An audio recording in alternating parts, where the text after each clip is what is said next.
Ganyan kayo eh. Kinakalimutan niyo ako. Magtatampo na ako. Kawawa naman si ate. Ganyan kayo. Wala na. Mag-walkout na ako. Ate Bob, you're more than that.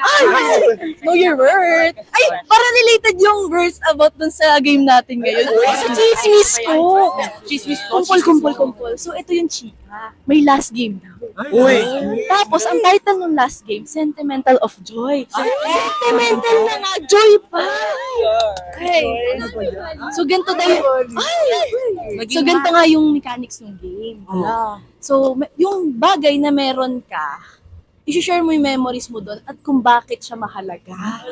Gusto niyo ba magbigay ako example? Ay, itong cellphone ko. Mahalaga siya sa akin kasi dito ako nag-uusap. Kasi alam niyo, mahalaga yun, lalo na wala siya nasa school.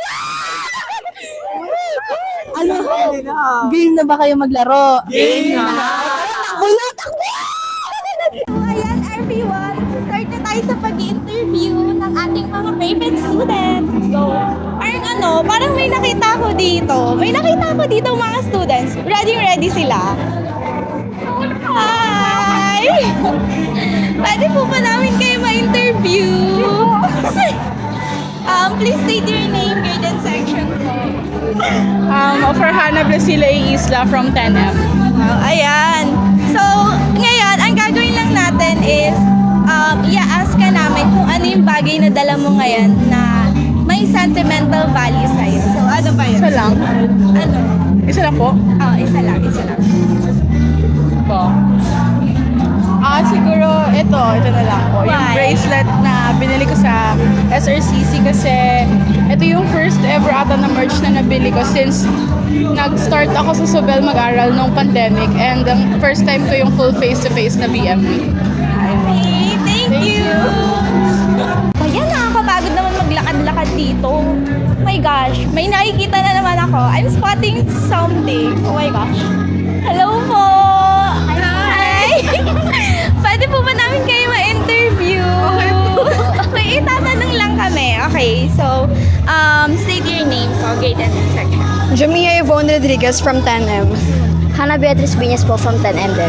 So, isa lang naman yung tanong. Ay, actually dalawa. Ano yung bagay na dala nyo ngayon na may sentimental value sa inyo? Ako muna. So, probably itong salamin na to na sinira ni Mark James. Since, hinulog niya to tapos wala ng isang shade yon. Bakit? Bakit Hindi yung ko rin alam. sentimental? Actually, hindi naman to sentimental pero memorable yung experience na yun kasi nasira yung glass ko. Okay, yun lang. Kaibigan ko po. Why?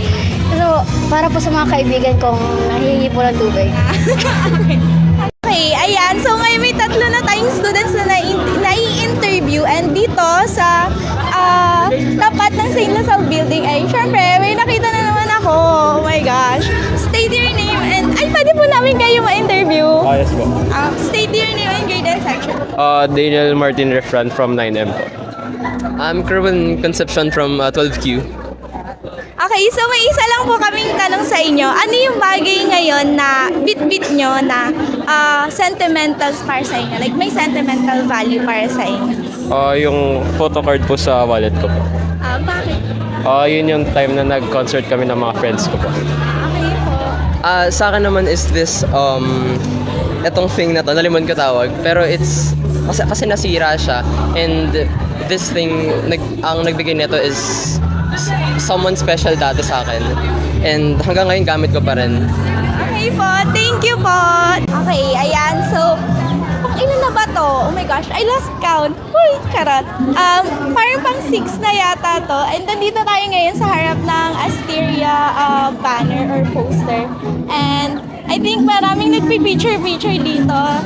Hello po, excuse me po ate. Pwede po namin kayo ma-interview? Yes po. Okay, sasagot lang po ng tanong. Pwede po state your name and grade and section. I'm Jana from 12Q. So ate, ano po yung bagay na dala-dala niyo ngayon na may sentimental value po sa inyo? At ito na lang siguro yung relo ko. It's from my lola nung pumasok ako dito sa Sobel. Ito yung gift niya sa akin. Originally, gift to nung tita ko para sa lola ko, pero pinasa ng lola ko sa akin. Okay po. Oh my gosh, that's so sweet. Thank you po. Ayan, oh my gosh, sobrang haggard na ako. And sobrang daming tao dito sa Gate 2 Covered Walk. And for sure, madami tayong may interview dito. Okay, tara, ikot-ikot tayo, guys. Oh my gosh, ang dami na nating na-interview for Sentimental Symbol of Joy. And sana mas marami pa tayong ma-interview. So tara, ayan sila ate. Sana pwede natin sila ma-interview. Hello po. Pwede po namin kayo ma-interview for Sentimental Symbol of Joy. State your name and section lang. Okay. Hi, I'm Zarjini Nankil from 10L po. And I'm Christian James T. Baliat from 10M. Okay pa. So, magka-batch kayo and ano po yung one thing or memory na alam nyo sentimental or may sentimental value para sa inyo? Siguro po yung the fact na na-enjoy namin itong VM week na free, especially with what the previous VM week na nangyayari. And hindi pa siya nabubuhay, hindi pa siya memory kasi tomorrow nalaban kami for cheer dance. So yun yung parang inaabangan ko talaga na sentimental and memorable na mangyayari for this VM week. But all of that, yun po, yung makapag have fun with the friends and with other people. Well, ako naman po, yung memory na nagkaroon ng sentimental value na dinala ko ngayon is yung memory from the past PM week. Like, it's the first time to experience this po. And dati, I'm a complete nowhere. Parang wala pa. Tapos ngayon, parang binubuo ko yung sarili ko until now. Wow, I'm finding myself. Bye. Charot. Charot lang. Ayan, so thank you so much po. So everyone, sana may mahanap pa tayong interview kasi sobrang daming tao and hindi ko na alam kung sino yung interviewin ka kasi na-overwhelm ako sobrang daming tao. And sobrang saya ngayong BM week kasi halos lahat open na and hindi na siya katulad nung last year since medyo may pandemic pa nun and hindi pa lahat ay open nung VM week last year. So, ayan, tara. Punta ulit tayo dito. Kasi dito ako may na-interview kanina. So, yan. Dito ulit tayo. Ayan. Parang may kilala ako dito. Ano to Patak to Patak to sumali ng competitions So, ayan. Hi, Vince! Hi po! Hi! Pwede ka ba namin ma-interview? Yes po, pwede naman po. Ay, Ate Izzy! Pwede mo po namin ma-interview? Sure. Ayan. So, name and grade and section. I'm Vince T. Gonzaga from grade 9N. I'm Izzy and I'm from Club. So, may 2 questions lang po kami and ano po yung bagay or memory na dala-dala nyo ngayon na sentimental sa inyo? Para sa akin, yung bagay po na nag-hold po ng sentimental value is yung wallet po na binigay po sa akin ng favorite ko pong Why? ano po, kasi po, favorite, yun nga po, dahil sinabi ko po na favorite ko pong tita kasi siya po yung parang lagi pong nagmamahal po sa akin. Parang siya po yung lagi nagka-comfort po sa akin. Kaya po, kung anong niregalo niya po ako ng wallet is kahit wallet lang po siya, parang important na po siya sa akin kasi yun po yung remembrance po na kahit hindi po namin siya nabe-visit lagi-lagi. Parang nandun na po siya sa alaala ko po lagi. Wow, sana all naman naaalala. Charot. Ayan, ay Ate Izzy, sa inyo naman.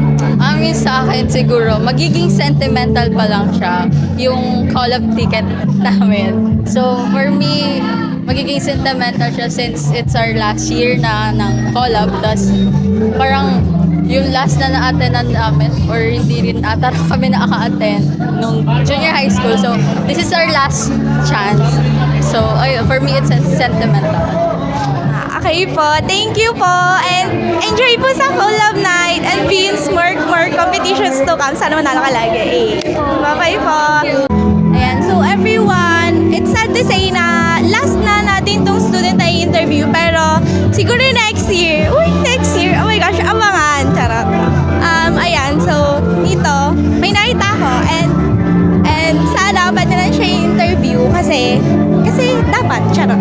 Ayan, so hello po, pwede po namin kayo ma-interview po. Sige po. Ayan. State your name and grade and section. My name is Mitchell Andre Cesar Van Den. I am grade 9 section N. my gosh guys, sobrang init dito Tirik na tirik po yung araw kahit umaambon. Ayan. So, may dalawang tanong lang po kami.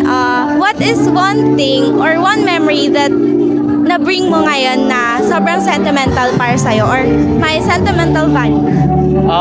For me, I believe that buying Pokemon cards and finding like very good finds that can be more expensive than the card that I bought, which is really amazing. Another thing that I could probably mention is that is most sentimental to me is the badminton, because I really enjoy playing badminton because it is very fun and exhilarating. Yun lang.